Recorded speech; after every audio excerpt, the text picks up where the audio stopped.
The time is just gone 8:44 as we continue this morning and looking at South Africa, looking at our power generation. And we are now learning about South Africa receiving a power generation boost from Mozambique.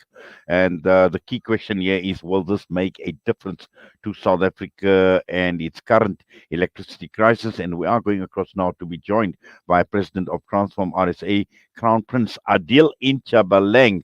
Brother Adil, Assalamu alaikum wa rahmatullahi wa barakatuh and welcome. Walaikum salam, and thank you so much. Yes, looking at Mozambique now, this is quite an interesting development because we know about South Africa and we're talking about South Africa selling electricity to Mozambique in the past. Now we are turning to our neighbors to assist us in electrifying the country, Adil. Apparently so. There's been a discussion, and I think the Minister of Energy from Mozambique visited South Africa on Monday. And the discussion was to actually sign a bilateral agreement to do power purchase agreement between Mozambique and South Africa, being that Mozambique has got gas, and they're looking at an 80 to 100,000 megawatts of gas or Kahora Basa capacity. The details are not as yet clear as to what the agreement was about, but it was definitely about increasing the capacity, and then further on building a 600 megawatt new generation capacity coming out of Mozambique in the near future. They said 6 months or so. There should be another 600 addition to the current 1,000 that has been imported into South Africa from Mozambique through the Kahora Bassa, hydro pipeline.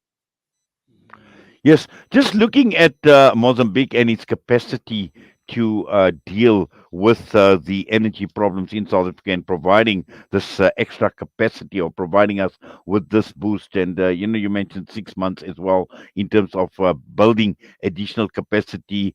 Just your thoughts on Mozambique and its capacity to address this issue and service some of our electricity needs, Adil.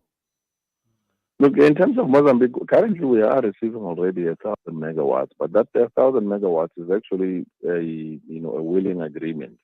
It's brought through South Africa that is transmitted over to Namibia. That is the agreement for that Kahora Bassa pipeline in terms of transmission line coming out of Mozambique. The capacity for Mozambique to extend its generation capacity, we don't know as yet if it's capable. Is there enough, grid access to make sure that they can increase the production? And on top of when you do generation, remember, when you say another 100 megawatts, there must be a generator ready that will be able to produce 100 megawatts of electricity. Is that capacity ready? We don't know as yet. As I said, just currently, the discussions was about bilaterals.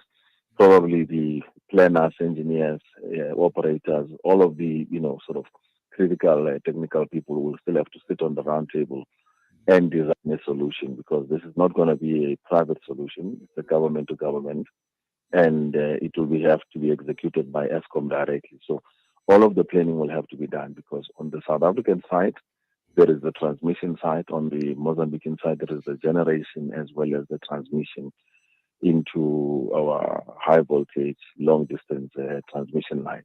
So those details have not yet been made clear as yet. It's still at discussions level. We don't know whether it's a Kahora Bassa, the hydro dam generation in terms of electricity, or they're talking about a brand new gas based. They spoke about gas, but they didn't specify that they're going to start a new gas fired generation and power stations in Mozambique to feed into the current existing transmission line that comes from Kahora Bassa.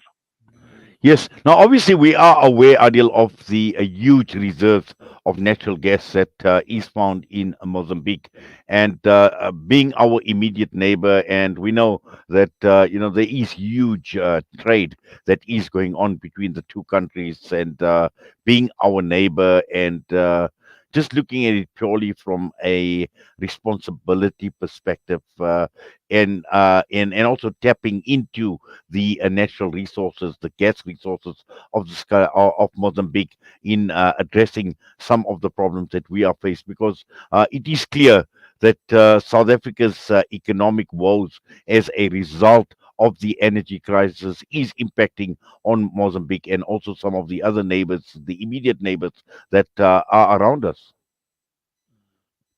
Yeah, the currently look the gas reserves in Mozambique has been proven, but there hasn't been any production as well as taking that production and either because you must understand gas requires a huge infrastructure. I don't know if Mozambique has all of that infrastructure for gas tanking as well as storage as well as the necessary technology to store as well as release that gas and make sure that it's piped accordingly.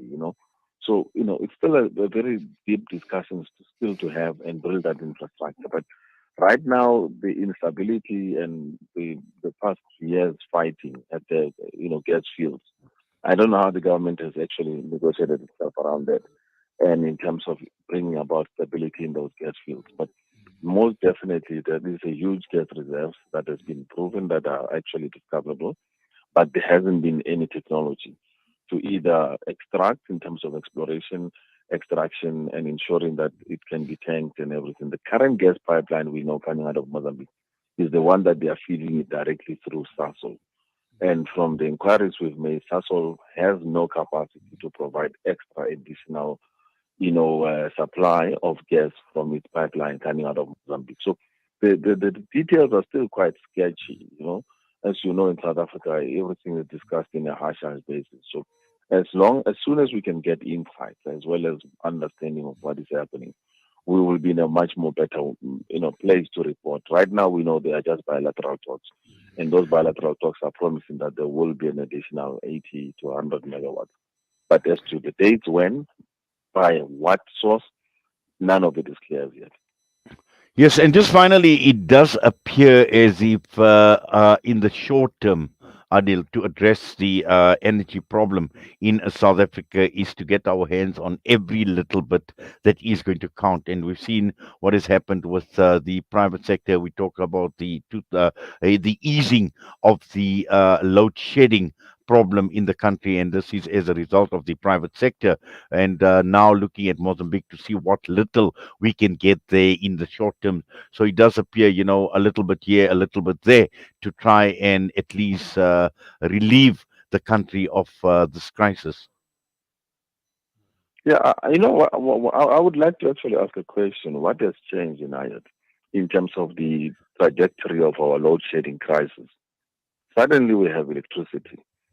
And yet, when we were telling people that there is capacity, everybody couldn't believe it. There was no new capacity added. There is nothing. No other purchase has been made from outside that has brought in the electricity into Eskom. So, what has really changed to have this electricity available now when load shedding is now less and lessening as the days are going by? I mean, we're not sure whether this trend will sustain for the next week or week after.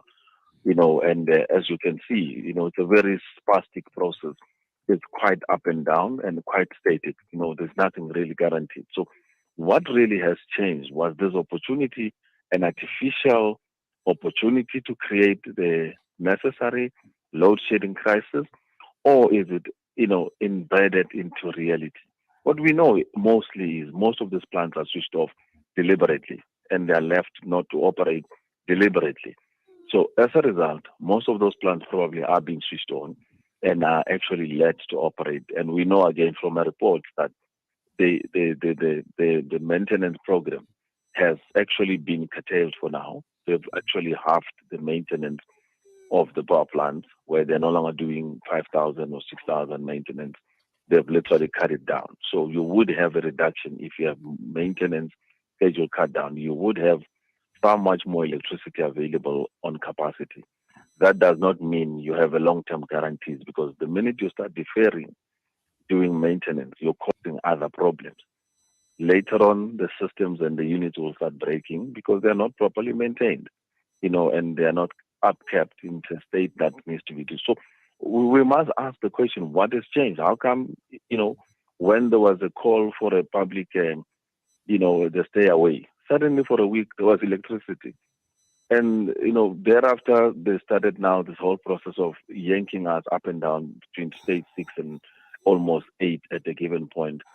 and